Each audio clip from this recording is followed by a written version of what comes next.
എന്താണ് ഒറ്റനോട്ട് sir creek എന്താണെന്ന് നമ്മളൊന്ന് ഓടിച്ച് നോക്കാവുന്നതാണ്. ഗുജറാത്തിലെ സിന്ധിനും ഗുജറാത്തിലെ റാൻ ഓഫ് കച്ചിനും സിന്ധ് പ്രവിശ്യ എന്ന് പറയുന്നത് പാകിസ്ഥാനാണ്. ഇതിനിടയിലുള്ള ഒരു 96 കിലോമീറ്റർ നീളമുള്ള ചെളി നിറഞ്ഞതും ജനവാസമല്ലാത്തതുമായ ഒരു ചതുപ്പ് നിലം പോലെയാണ് ഈ സ്ഥലം നമുക്ക് തോന്നുക. എന്നിരുന്നാലും ഈ ഇടുങ്ങിയ അഴിമുഖം ഇതൊരു അഴിമുഖമാണ്. പതിറ്റാണ്ടുകളായി ഇന്ത്യയും പാകിസ്ഥാനും തമ്മിലുള്ള ഏറ്റവും സങ്കീർണമായ തർക്കങ്ങളിലൊന്നിൻ്റെ കേന്ദ്ര ബിന്ദുവാണ്. നമുക്കറിയാം, കശ്മീരിൽ എപ്പോഴും തർക്കമാണ്, ഈ അതിർത്തി അവിടെ തർക്ക വിഷയമാണ്. അതുപോലെ തന്നെയാണ് ഇന്ത്യയും പാകിസ്ഥാനും ഇടയിലുള്ള മറ്റൊരു സങ്കീർണമായ അതിർത്തി തർക്കം നിലനിൽക്കുന്ന ഒരു സ്ഥലമാണ് സർ ക്രീക്ക്. അവിടെ എണ്ണവാതക ശേഖരങ്ങളുടെ നിയന്ത്രണം മുതൽ അറബിക്കടലിൽ സമുദ്രാതിർത്തികളും എക്സ്ക്ലൂസീവായിട്ടുള്ള സാമ്പത്തിക മേഖലകളും എല്ലാം വരയ്ക്കുന്നത് വളരെ ഗുരുതരമായ പ്രത്യാഘാതങ്ങൾ സൃഷ്ടിക്കുമെന്നതുകൊണ്ട് തന്നെ ഈ പ്രദേശം വളരെ ക്രൂഷ്യലായിട്ടുള്ള ഒരു പ്രദേശമാണ്. ഇപ്പോൾ പാകിസ്ഥാൻ ആ ഭാഗത്ത് സൈനിക സാന്നിധ്യം വർദ്ധിപ്പിക്കുന്നതാണോ, എന്ത് ലക്ഷ്യമിട്ടുകൊണ്ടാണ് പാകിസ്ഥാൻ അത്തരത്തിലൊരു നടപടി സ്വീകരിച്ചിരിക്കുന്നത് എന്നതാണ് ആശങ്കയോടെ ഇന്ത്യ ഉറ്റുനോക്കുന്നത്. അതിൻ്റെ അടിസ്ഥാനത്തിലാണ് ഇന്ത്യ ഇപ്പോൾ മുന്നറിയിപ്പ് നൽകിയിരിക്കുന്നത്. എന്താണ് സർ ക്രീക്ക് എന്ന് നമുക്കൊന്നുകൂടെ വിശദമായി തന്നെ പരിശോധിക്കാം. ഞാൻ നേരത്തെ തന്നെ സൂചിപ്പിച്ചു, ഗുജറാത്തിലും ഇന്ത്യക്കും പാകിസ്ഥാനും അതിർത്തിയിലെ ജനവാസമില്ലാത്ത ഒരു ചതുപ്പ് നിലമാണ് ഇത് സ്ഥിതി ചെയ്യുന്നത്. 96 കിലോമീറ്റർ ദൈർഘ്യമുള്ള ഒരു വേലിയേറ്റ അഴിമുഖമാണ് സർ ക്രീക്ക്. ഇന്ത്യയുടെ ഗുജറാത്ത് എന്ന് പറയുന്നത് സംസ്ഥാനത്ത് പാകിസ്ഥാനിലെ സിന്ധ് പ്രവിശ്യയിൽ നിന്ന് വേർതിരിക്കുന്ന ഈ അരുവി വളരെ ഒഴുകി അറബിക്കടലിലേക്കാണ് വരുന്നത്. ഇവിടെയാണ് ഇന്ത്യക്കും പാകിസ്ഥാനും തമ്മിലുള്ള അതിർത്തി എവിടെയാണ് എന്ന് സംബന്ധിച്ചൊരു തർക്കം ഇപ്പോഴും നിലനിൽക്കുന്നുണ്ട്. സർ ക്രീക്കിൻ്റെ അതൊരു ഉള്ളിലോട്ട് തള്ളി നിൽക്കുന്ന ചെറിയ ഒരു അഴിമുഖം പോലെയുള്ളൊരു പ്രദേശമാണ്. ഈ സർ ക്രീക്കിൻ്റെ വായിൽ നിന്ന് സർ ക്രീക്കിൻ്റെ മുകൾ ഭാഗത്തേക്ക്, അതുപോലെ തന്നെ സർ ക്രീക്കിൻ്റെ മുകളിൽ നിന്ന് കിഴക്കോട്ട് വെസ്റ്റേൺ ടെർമിനസ് എന്നും വിളിക്കുന്ന ഒരു രേഖയുണ്ട്. ഇതാണ് രേഖയിലൂടെ ഒരു ബിന്ദുവിലേക്കുള്ള അതിർത്തി നിർണ്ണയത്തിൽ എന്നാണ് സർ ക്രീക്ക്. ഈ സർ ക്രീക്ക് എന്ന് പറയുന്നത് ഒരു ബ്രിട്ടീഷ് ഉദ്യോഗസ്ഥനാണ്. ഇവിടുത്തെ അതിർത്തി സംബന്ധിച്ച തർക്കം ഇന്ത്യക്കും പാകിസ്ഥാനും ഇടയിൽ ഉണ്ടായപ്പോൾ ആ തർക്കം പരിഹരിക്കാൻ വേണ്ടി നിയോഗിക്കപ്പെട്ട ബ്രിട്ടീഷ് ഉദ്യോഗസ്ഥനാണ് സർ ക്രീക്ക്. അദ്ദേഹത്തിൻ്റെ പേരിലാണ് പിന്നീട് ആ പ്രദേശം അറിയപ്പെടാൻ തുടങ്ങിയത്. 1960 ട്രിബ്യൂണൽ അവാർഡ് പ്രകാരം അതിർത്തി വ്യക്തമായി നിർവചിച്ചിരുന്നു. എന്നാൽ അത് അംഗീകരിക്കാൻ പാകിസ്ഥാൻ തയ്യാറാകുന്നില്ല എന്നതാണ് പ്രധാന പ്രശ്നം. എവിടെയാണ് ഈ അതിർത്തി എന്ന് സംബന്ധിച്ചാണ് തർക്കം നിൽക്കുന്നത്. പാകിസ്ഥാനും ഇന്ത്യയും തമ്മിലുള്ള സമുദ്രാതിർത്തി രേഖയുടെ വ്യാഖ്യാനവുമായി ബന്ധപ്പെട്ടാണ് തർക്കം നിലനിൽക്കുന്നത്. സ്വാതന്ത്ര്യത്തിന് മുമ്പ് ഈ പ്രദേശം ബ്രിട്ടീഷ് ഇന്ത്യയുടെ ഭാഗമായിരുന്നു എന്ന് നമുക്കെല്ലാവർക്കും അറിയാം. 47 സ്വാതന്ത്ര്യ ലബ്ധിക്ക് ശേഷം ഗുജറാത്ത് ഇന്ത്യയുടെ ഭാഗമായി തുടരുമ്പോൾ സിന്ധ് പാകിസ്ഥാൻ്റെ ഭാഗമായി. ഇന്ത്യയും പാകിസ്ഥാനും തമ്മിലുള്ള സമുദ്രാതിർത്തിയുമായി ബന്ധപ്പെട്ടതാണ് ഈ തർക്കം ഇപ്പോഴും നിലനിൽക്കുന്നത്. 47 വിഭജനത്തിന് ശേഷം സിന്ധ് പാകിസ്ഥാനിലേക്ക് പോയപ്പോൾ പോയി ഗുജറാത്ത് ഇന്ത്യയുടെ ഭാഗമായി തുടർന്നു. 68 ഒരു അന്താരാഷ്ട്ര ഈ തർക്കം മൂത്തപ്പോഴാണ് അന്താരാഷ്ട്ര ട്രൈബ്യൂണൽ റാൻ ഓഫ് കച്ച് അതിർത്തി പ്രശ്നത്തിൽ ഭൂരിഭാഗവും പരിഹരിക്കപ്പെട്ടിരുന്നു. അതായത് അന്താരാഷ്ട്ര ട്രിബ്യൂണലാണ് ആ ഒരു അതിർത്തി പ്രശ്നം ഭൂരിഭാഗവും പരിഹരിച്ചത്. പക്ഷേ നിരവധി തവണ ചർച്ചകൾ നടത്തിയിട്ടും സർ ക്രീക്കിൻ്റെ കാര്യത്തിൽ മാത്രം അതിൽ പരിഹാരമുണ്ടായില്ല എന്നതാണ് എടുത്തു പറയേണ്ടത്. സമുദ്രാതിർത്തി ആദ്യം നിർണ്ണയിക്കണമെന്ന് ഇന്ത്യ ആഗ്രഹിക്കുന്നുണ്ട്. ഇന്ത്യ പറയുന്നത് സമുദ്രാതിർത്തി ആദ്യം നിർണ്ണയിക്കണമെന്നാണ്.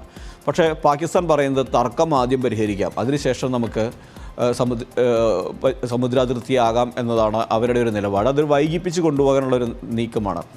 പാകിസ്ഥാൻ പറയുന്ന ഒരു പ്രധാനപ്പെട്ട നിലപാട് എന്ന് പറയുന്നത് 1914 പ്രമേയം ഉദ്ധരിച്ചുകൊണ്ടാണ്. അതനുസരിച്ച് മുഴുവൻ അരുവികളും സിന്ധിൻ്റേതാണെന്നാണ് പാകിസ്ഥാൻ അവകാശപ്പെടുന്നത്. കിഴക്ക് തീരത്ത് അതിർത്തി നിശ്ചയിച്ചിട്ടുള്ള 1914 പ്രമേയം അനുസരിച്ച് അരുവികളൊക്കെ സിന്ധിൻ്റെ ഭാഗമാണെന്നാണ് പാകിസ്ഥാൻ്റെ അവകാശവാദം. എന്നാൽ ഇന്ത്യ പറയുന്നത് സഞ്ചാരയോഗ്യമായ ചാനലിൻ്റെ മധ്യഭാഗത്തായി അതിർത്തി നിശ്ചയിക്കുന്ന തെൽവക് തത്വം ഇവിടെ ഈ പ്രമേയത്തിൽ ഉൾപ്പെടുത്തിയിട്ടുണ്ട് എന്നാണ് ഇന്ത്യ വാദിക്കുന്നത്. അതായത് തെൽവക് തത്വം എന്ന് പറഞ്ഞാൽ ഒരു രാഷ്ട്രത്തിൻ്റെ ഇടയിൽ ഒരു ചാനലോ അല്ലെങ്കിൽ ഏതെങ്കിലും തരത്തിലുള്ള അതിർത്തി വാട്ടർ ബോഡി അതിർത്തിയായിട്ടുണ്ടെങ്കിൽ അതിൻ്റെ മധ്യഭാഗം സഞ്ചാരയോഗ്യമാണ് എങ്കിൽ അതിൻ്റെ മധ്യഭാഗത്ത് ആണ് അതിർത്തി നിശ്ചയിക്കുക എന്നതാണ് ആ തത്വം. അത് ഇവിടെ ബാധകമാണ്, അത് ഈ പ്രമേയത്തിൽ ഉൾപ്പെട്ടിട്ടുണ്ടെന്നാണ് ഇന്ത്യയുടെ മുഖ്യമായ വാദം. പക്ഷേ അത് പാകിസ്ഥാൻ അംഗീകരിക്കാൻ തയ്യാറല്ല. 925 ഒരു ഭൂപടവും മധ്യ ചാനൽ തൂണുകളും ഇന്ത്യ അതിൻ്റെ സ്ഥാനത്തെ പിന്തുണയ്ക്കുന്നുണ്ട്. ഇന്ത്യയുടെ വാദത്തിന് പിൻബലമേകാനായിട്ടാണ് ഈ 25 ഒരു ഭൂപടവും അതുപോലെ തന്നെ ഇതിലെ മധ്യ ചാനൽ തൂണുകളെല്ലാം കാണിക്കുന്നു. ഇത് മധ്യഭാഗം എന്ന് പറയുന്നത് അല്ലെങ്കിൽ അതിർത്തി നിർണ്ണയിക്കേണ്ടത് ഇവിടെയാണ് എന്ന് പറഞ്ഞുകൊണ്ടാണ് ഇന്ത്യ ഇത് നടക്കുന്നത്. പക്ഷേ തെൽവെഗ് നദികൾക്ക് മാത്രമേ തെൽവെഗ് തത്വം ബാധകമാകൂ എന്നാണ് പാകിസ്ഥാൻ്റെ നിലപാട്. സർക്രീക്ക് പോലുള്ള വേലിയേറ്റ അഴിമുഖങ്ങൾക്ക് ബാധകമല്ല. വേലിയേറ്റവും വേലിയിറക്കവുമുള്ള ഒരു അഴിമുഖമാണ് സർക്രീക്ക്. അതുകൊണ്ട് തന്നെ വെള്ളത്തിൻ്റെ ഒഴുക്ക് അല്ലെങ്കിൽ വെള്ളത്തിൻ്റെ കയറി ഇറങ്ങുന്ന ഒരു സ്വഭാവമുണ്ടാകും. അതുകൊണ്ട് സഞ്ചാരയോഗ്യമായിട്ടുള്ള മറ്റ് ചാലുകളേതുപോലെയുള്ള തത്വം ഇവിടെ അംഗീകരിക്കാനാകില്ല എന്ന നിലപാടാണ് പാകിസ്ഥാൻ തുടക്കം മുതലേ സ്വീകരിച്ചു വരുന്നത്.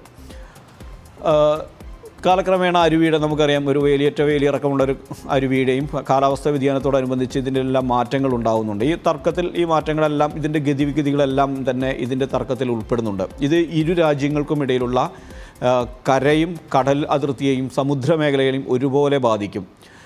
അതുകൊണ്ടാണ് ഈ പ്രശ്നം പരിഹരിക്കാതെ ഇപ്പോഴും തുടരുന്നത്. സർക്രീക്കിൽ മാത്രമല്ല, സർക്രീക്കിൽ പാകിസ്ഥാന് വലിയ കണ്ണുണ്ട്. അതെന്താണെന്ന് വെച്ചാൽ അവിടെ ഒരുപാട് ഓയിലിൻ്റെയും വാതകത്തിൻ്റെയും ഗ്യാസിൻ്റെയും സാന്നിധ്യമുണ്ട് എന്നാണ് കണ്ടെത്തിയിരിക്കുന്നത്. അറബിക്കടലിലെ ഓയിലും അതുപോലെ തന്നെ ഗ്യാസുമെല്ലാം പാകിസ്ഥാൻ കണ്ണുവയ്ക്കുന്നുണ്ട്. അതാണ് സർക്രീക്കിന് വേണ്ടി പാകിസ്ഥാൻ ഇത്രയും ക്രൂക്കഡായാലും അല്ലെങ്കിലും പല വിധത്തിൽ ശ്രമിച്ചുകൊണ്ടേയിരിക്കുന്നത്. ഈ തർക്കം പരിഹരിക്കാതെ നീട്ടിക്കൊണ്ടുപോകാൻ പലപ്പോഴും പാകിസ്ഥാൻ ശ്രമിക്കുന്നതിന് പിന്നിലുള്ള കാര്യവും ഇത് തന്നെയാണ്. സർക്രീക്കിന് സൈനിക മൂല്യം കുറവാണ് എന്നാണ് ഒരു കാലഘട്ടം വരെ എല്ലാവരും കരുതിയിരുന്നത്. കാരണം അത് ചതുപ്പ് നിലമാണ്, അതുകൊണ്ട് തന്നെ വലിയ സൈനിക മൂല്യം നമ്മുടെ കുറവാണ് എന്ന് കരുതിയിരുന്നു. പക്ഷേ അത് അങ്ങനെയല്ല എന്ന് ഇന്ത്യ തിരിച്ചറിഞ്ഞത്, അല്ലെങ്കിൽ അവിടെ ഒരു സാധ്യതയുണ്ട് എന്ന് പാകിസ്ഥാൻ തീവ്രവാദികൾ കണ്ടെത്തിയത് 2008 പാക് നമ്മുടെ മുംബൈ ആക്രമണ കാലത്താണ്. റാൻ ഓഫ് കച്ചിൽ നിന്നാണ് ആ വഴിയാണ് അവർ ബോട്ടിലൂടെ ഇന്ത്യയിലേക്ക് കടക്കുന്നത്, ബോംബെയിലേക്ക് എത്തുന്നു. അതുകൊണ്ട് തന്നെ അവിടെ അത്ര വലിയ പ്രശ്നങ്ങളില്ല എന്ന് അതുവരെ കരുതിയിരുന്നുവെങ്കിൽ അവിടെ സൈനിക മൂല്യമുണ്ട് എന്ന് തിരിച്ചറിഞ്ഞ ഒരു സംഭവം കൂടിയായിരുന്നു അത്. ഏതായാലും അവിടെ സൈനിക മൂല്യമില്ല എന്ന് കരുതിയിരുന്നെങ്കിലും വലിയ സാമ്പത്തിക പ്രാധാന്യമുണ്ട് ഈ പ്രദേശത്തിന് എന്ന് ഇരു രാഷ്ട്രങ്ങൾക്കും ഒരുപോലെ വ്യക്തമാണ്. ആ പ്രദേശത്ത് എണ്ണയും വാതകശേഖരവും ഉണ്ടെന്നാണ് വിശ്വസിക്കപ്പെടുന്നത്. അത് സംബന്ധിച്ചുള്ള പഠനങ്ങൾ നടക്കുന്നുമുണ്ട്. മാത്രമല്ല ഈ അരുവിയോട് ചേർന്നുള്ള അല്ലെങ്കിൽ ഈ അഴിമുഖത്തോട് ചേർന്നുള്ള നിയന്ത്രണം സമുദ്രാതിർത്തികൾ, എക്സ്ക്ലൂസീവ് സാമ്പത്തിക മേഖലകൾ, ഭൂഖണ്ഡാതര ഷെൽഫുകൾ എന്നിവയുടെ അതിർത്തി നിർണ്ണയത്തെയും ബാധിക്കും. ഇതിൻ്റെ ഒരു പ്രാധാന്യം ഇന്ത്യയുടെ കരയോട് ചേർന്ന് നിന്നുകൊണ്ട്, കിഴക്കൻ പ്രദേശത്തോട് ചേർന്ന് നിന്നുകൊണ്ട് ഇതിൻ്റെ അതിർത്തി കിട്ടുകയാണെങ്കിൽ ആ പ്രദേശത്തുള്ള അറബിക്കടലിലേക്ക് വലിയൊരു ആക്സസ് പാകിസ്ഥാന് കിട്ടും.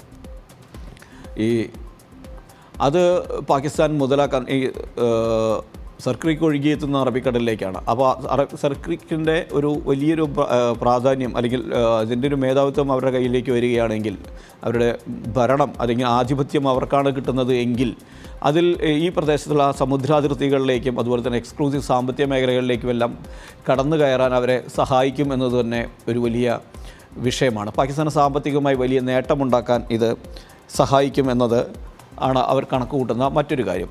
ഇനി ഇതിൽ ജനങ്ങളെ ബാധിക്കുന്ന ഒരു പ്രശ്നം കൂടി ഉണ്ട്. അതായത് പ്രാദേശിക മത്സ്യത്തൊഴിലാളികളെ ഇത് വലിയ തോതിൽ ബാധിക്കുന്നുണ്ട്. ഈ രാഷ്ട്രങ്ങൾക്കും ഇടയിലുള്ള തർക്കം നമുക്കറിയാം. ശ്രീലങ്കയിലേക്ക് നമ്മുടെ അവിടെ നിന്ന് തമിഴ്നാട്ടിൽ നിന്ന് മത്സ്യബന്ധനത്തിന് പോകുന്നവരെ പലപ്പോഴും ലങ്കൻ സേന പിടികൂടുന്ന സംഭവങ്ങൾ ഉണ്ടാകാറുണ്ട്. അവിടെ പക്ഷേ വളരെ വേഗത്തിൽ തന്നെ ലങ്കൻ സേന അവരെ വിട്ടയക്കാറുണ്ട്. 1-2 ദിവസമൊക്കെ തടവിൽ വെച്ചാലും ഇന്ത്യയുമായി അവർ സംസാരിക്കുകയും അങ്ങനെ അതിർത്തി ലംഘിച്ചു പോയ അബദ്ധത്തിലായിരിക്കും പലപ്പോഴും ഈ മത്സ്യത്തൊഴിലാളികൾ അതിർത്തി ലംഘിച്ച് പോയിട്ടുണ്ടാവുക. അവരെ ലങ്ക തിരിച്ചയക്കാറുമുണ്ട്. എന്നാൽ ഇവിടെയാണെങ്കിൽ സിന്ധ് ഈ സർക്രീക്ക് ഭാഗത്താണ് എങ്കിൽ സിന്ധിനും റാൻ ഓഫ് കച്ചിനും ഇടയിലുള്ള പ്രദേശത്ത് പലപ്പോഴും അറിയാതെ നമ്മുടെ മത്സ്യത്തൊഴിലാളികൾ രാജ്യാതിർത്തികൾ കടക്കാറുണ്ട്. അവന് ജലാശയത്തിൻ്റെ മറ്റൊരു ഭാഗത്തേക്ക് കടന്നുപോയവരെ ഇങ്ങനെ പാകിസ്ഥാൻ അറസ്റ്റ് ചെയ്യുകയും അവരെ ദിവസങ്ങളോളം ജയിലിലിടുകയും ചെയ്യുന്നുണ്ട്. അന്താരാഷ്ട്ര നിയമപ്രകാരം കുറഞ്ഞ ശിക്ഷകളെ അവർക്ക് നൽകാവൂ എന്നാണ് എങ്കിൽ കൂടി ഈ ഇന്ത്യയിൽ നിന്ന് പോയ ഒരുപാട് ഇത്തരത്തിൽ മത്സ്യബന്ധനത്തിന് പോയ ഒരുപാട് പേരെ പാകിസ്ഥാൻ പിടിച്ച് ജയിലിലിടുകയും നിരവധി നാളുകൾ അവർ ജയിലിൽ കിടക്കുന്ന ഒരു സ്ഥിതിവിശേഷമുണ്ടായിട്ടുണ്ട്. ഈ രണ്ട് രാഷ്ട്രങ്ങൾക്കുമിടയിൽ ആ ഒരു തർക്കവും നിലനിൽക്കുന്നുണ്ട്. ദീർഘകാലത്തിലേക്ക് ഇങ്ങനെ മത്സ്യത്തൊഴിലാളികൾ കസ്റ്റഡിയിലെടുക്കുന്നത് ഉപജീവന മാർഗത്തെ നഷ്ടത്തിലേക്കും നയിക്കുന്നുണ്ട്. അങ്ങനെ വലിയ തോതിൽ സാമ്പത്തികമായും ഇതിനകത്തൊരു സാമ്പത്തികമായി നഷ്ടമുണ്ടാക്കുന്നു, അല്ലെങ്കിൽ സാമ്പത്തിക നേട്ടമുണ്ടാക്കാനോ പറ്റുന്ന ഒരു കാര്യമാണ്. സാമ്പത്തിക നേട്ടം തന്നെയാണ് മുഖ്യമായും പാകിസ്ഥാൻ അവിടെ ലക്ഷ്യം വയ്ക്കുന്നത്. ഇതിൽ പിന്നെ മറ്റൊരു ഘടകമുള്ളത് LBOD കനാലാണ് ഇത്. അതായത് ഉപ്പുവെള്ളവും വ്യവസായ ജലവും സർക്രീക്കിലേക്ക് ഒഴുക്കി വിടുന്നു. അപ്പോൾ ഇങ്ങനെ ഒഴുക്കി വിടുന്നത് കൊണ്ട് ഇതിനെ സിന്ധു ജല ഉടമ്പടിയുടെ ലംഘനമായി കാണുന്നുണ്ട്. നമുക്കറിയാം, സിന്ധു ജല ഉടമ്പടിയുടെ ഭാഗമായിട്ടാണ് പാകിസ്ഥാനിലേക്ക് ഇന്ത്യ വെള്ളം കൊടുക്കുന്നുണ്ട്. അപ്പോൾ ഇങ്ങനെ ഈ കനാല് എത്രത്തോളം മലിനമാക്കാനായി ഉപ്പുവെള്ളവും വ്യാവസായിക ജലവും ഒഴുക്കി സർക്രീക്കിലേക്ക് നിരന്തരം പാകിസ്ഥാൻ ഒഴുക്കി വിടുന്നുണ്ട്. അപ്പോൾ ഇതിനെ ഒരു സിന്ധു ജല ഉടമ്പടിയുടെ ലംഘനമായി ഇന്ത്യ കാണുന്നുണ്ട്. ഇത് തർക്കം പരിഹരിക്കാതെ നിലനിർത്തുന്നതിൽ പാകിസ്ഥാൻ അധിക താല്പര്യം നൽകുന്നുണ്ട്. അതായത് ഇന്ത്യ ഇങ്ങനെ സിന്ധു ജല ഉടമ്പടിയുടെ ലംഘനമായി ആണ് എന്ന് ഉയർത്തി കാണിക്കുമ്പോൾ അതുകൂടി ഉയർത്തിക്കൊണ്ട് ഈ പ്രശ്നം ഇത് ഞങ്ങളുടേതാണ് എന്ന തരത്തിൽ ഉന്നയിച്ചുകൊണ്ട് സർക്രീക്കിൻ്റെ അതിർത്തി ഇവിടെ വരെയാണ് എന്ന് ഞങ്ങളുടെ വാദം അംഗീകരിക്കണമെന്ന് ആവശ്യപ്പെട്ടുകൊണ്ടൊക്കെ പാകിസ്ഥാൻ നിൽക്കുകയും ചെയ്യുന്നുണ്ട്. ഇതിൽ സമീപകാലത്ത് സർക്രീക്ക് ഭാഗത്ത് നിന്ന് ഇന്ത്യൻ കസ്റ്റംസ്, അതുപോലെ തന്നെ ഇന്ത്യയുടെ കോസ്റ്റൽ ഗാർഡെല്ലാം വലിയ തോതിൽ മയക്കുമരുന്ന് വേട്ട നടത്തുകയും ചെയ്തിട്ടുണ്ട്. ഈ സ്ഥലം കേന്ദ്രീകരിച്ചുകൊണ്ട് വലിയ തോതിൽ മയക്കുമരുന്നുകൾ കടത്തൽ ഉണ്ടാവുകയും അങ്ങനെ മയക്കുമരുന്നുകളുടെ വേട്ട നടക്കുകയും ചെയ്തിട്ടുണ്ട്. ഇപ്പം നിരന്തരം അത്തരത്തിൽ അവിടെ സൂക്ഷ്മമായി തന്നെ പരിശോധനകൾ കർശനമാക്കിയിട്ടുണ്ട്. ഇത്തരത്തിലുള്ള വലിയ തോതിലുള്ള സാമ്പത്തികവും അതിനൊപ്പം തന്നെ ക്രിമിനൽ ആക്ടിവിറ്റികൾക്കും ഈ പ്രദേശം ഉപയോഗിക്കാൻ പാകിസ്ഥാൻ ഭാഗത്തുനിന്ന് ശ്രമം നടക്കുന്നുമുണ്ട്. ഇനി രാജ്നാഥ് സിംഗിൻ്റെ ഇന്നത്തെ മുന്നറിയിപ്പിന് പിന്നിൽ എന്താണ് എന്നുകൂടി നമുക്കൊന്ന് പരിശോധിക്കാം.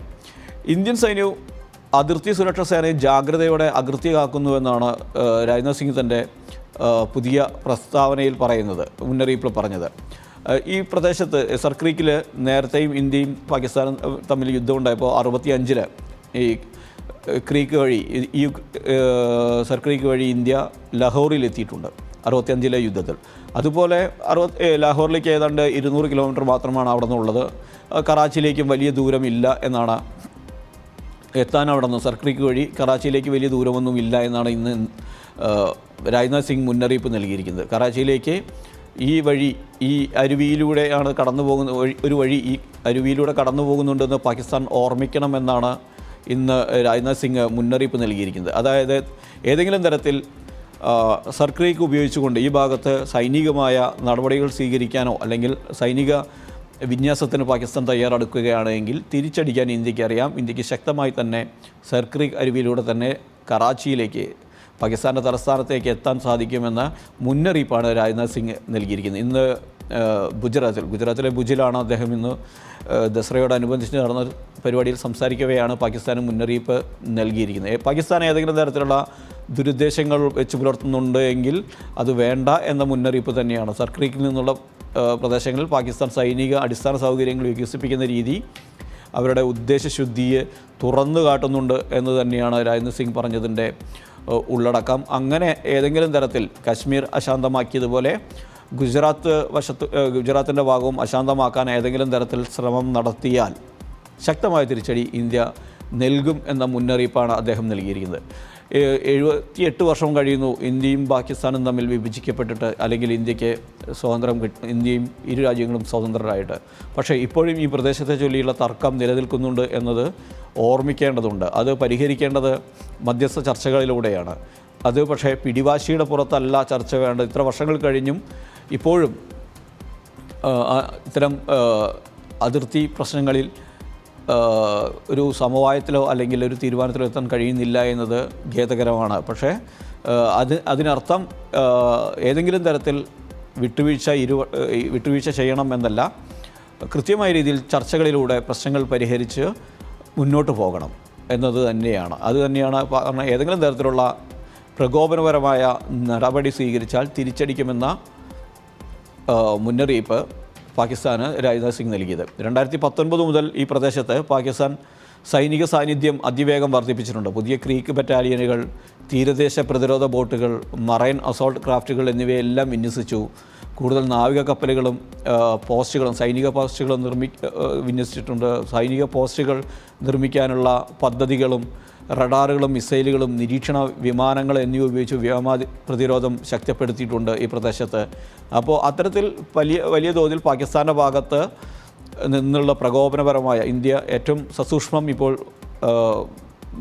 നിരീക്ഷിച്ചു കൊണ്ടിരിക്കുകയാണ് അവിടെ നടക്കുന്ന ഓരോ ചലനങ്ങളും, പാക് അതിർത്തിയിൽ നടക്കുന്ന ഓരോ ചലനങ്ങളും. അതുകൊണ്ട് തന്നെ ഞാൻ നേരത്തെ സൂചിപ്പിച്ച പോലെ തന്നെ 2008 മുംബൈ ആക്രമണത്തിന് ശേഷം ഈ പ്രദേശത്ത് സുരക്ഷാ ആശങ്കകൾ നമുക്ക് വളരെയധികം ഉണ്ടായിരുന്നു. അതിനുശേഷമാണ് അവിടുത്തെ സുരക്ഷ ശക്തമാക്കേണ്ടതിൻ്റെ ആവശ്യകത ഇന്ത്യ ശക്തമാക്കിയത്. 2018 ഒരു തീവ്രവാദികളുടെ നുഴഞ്ഞുകയറ്റ സാധ്യതയും ഈ പ്രദേശത്ത് സർക്രിക്ക് വഴി ഉണ്ടായിട്ടുണ്ട്. അത് ഇന്ത്യ ചെറുക്കുകയും ചെയ്തു. അപ്പോൾ അത്തരത്തിലുള്ള ഇന്ത്യയുടെ BSF-നാണ് അവിടുത്തെ ചുമതല. നിരവധി ബോട്ടുകൾ പിടിച്ചെടുത്തിട്ടുണ്ട്. 2019 ക്രീക്കിൽ ഉപേക്ഷിക്കപ്പെട്ട ബോട്ടുകൾ കണ്ടെത്തിയതിനെ തുടർന്ന് ഭീകരാക്രമണ സാധ്യതയെക്കുറിച്ച് ഇന്ത്യ മുന്നറിയിപ്പ് നൽകിയിരുന്നു. അങ്ങനെ പാകിസ്ഥാൻ്റെ ഭാഗത്തു നിന്ന് വലിയ തോതിൽ പ്രകോപനപരമായ പ്രവൃത്തികൾ ഈ സർക്രീക്ക് കേന്ദ്രീകരിച്ച് ഇപ്പോൾ നടക്കുന്നുണ്ട്. കാശ്മീർ വഴി ഉള്ള നുഴഞ്ഞുകയറ്റം ഏതാണ്ട് തടയപ്പെട്ടപ്പോഴാണ് സർക്രീക്കിലേക്ക് അടുത്ത വഴി പാകിസ്ഥാൻ നോക്കുന്നത്, അല്ലെങ്കിൽ ഭീകരവാദികൾ അടക്കമുള്ളവർ നോക്കുന്നത് എന്ന് ആണ് ഇപ്പോൾ ഇന്ത്യ സംശയിക്കുന്നത്. അതുകൊണ്ടാണ് സർക്രീക്കിലേക്ക് കൂടുതൽ ശക്തമായ സാന്നിധ്യവും പാകിസ്ഥാന് മുന്നറിയിപ്പ് നൽകാൻ ഇന്ത്യ തയ്യാറായി വന്നത്.